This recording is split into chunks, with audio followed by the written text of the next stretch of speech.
Right, reg. Julle welkom by Jones Masjiene.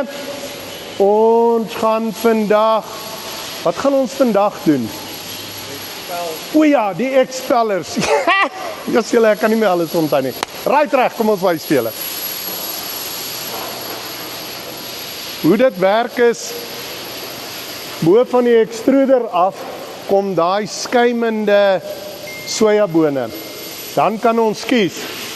Ons bypass die expeller, so ons druk dit hiernatoe in hierdie skroepie, dan gaan dit koeler toe, dis die een rigting, daar na die koeler toe, en die res van die aanleg hier na die bag af toe, of ons kan dit van hier af bring, die skuimende massa, kan ons na die expellertjies toe vat, en hier haal ons olie uit, so die sludge en goed dryf hierso, op die ou einde gaan olie daar in die tankie onderin, die olie word gevat, oorgepomp, elke keer as daar bietjie olie is, dan pomp ons dit in 'n Jojo tankie, en uit die Jojo tankie het ons 'n hoë drukpomp, en dan gaan dit na die filter toe, en dan van die filter af, hierdie pyp, wat daar uitkom, gaan weer na 'n Jojo tankie toe, en dis waar jou gefilterde olie is.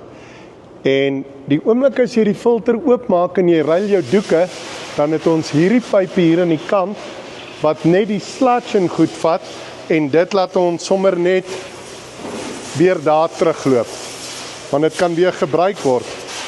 En nou wonder almal, wat doen daai skroepietjie daaronder? Kom ons kyk gou hierdie kant.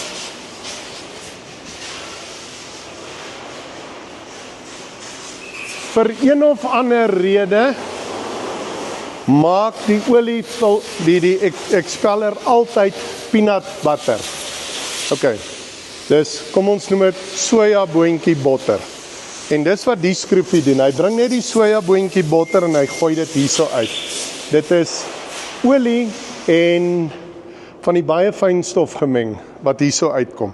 So dit gooi ons hierso uit, want ons wil dit hanteer, en dan die oliekoek en die volvet soja, alles kom hiernatoe in 'n skroefie, en van hier gaan dit op koelertjie toe, waar dit dan koud gemaak word, en ons maal dit aan die ander kant, en versak dit aan die ander kant.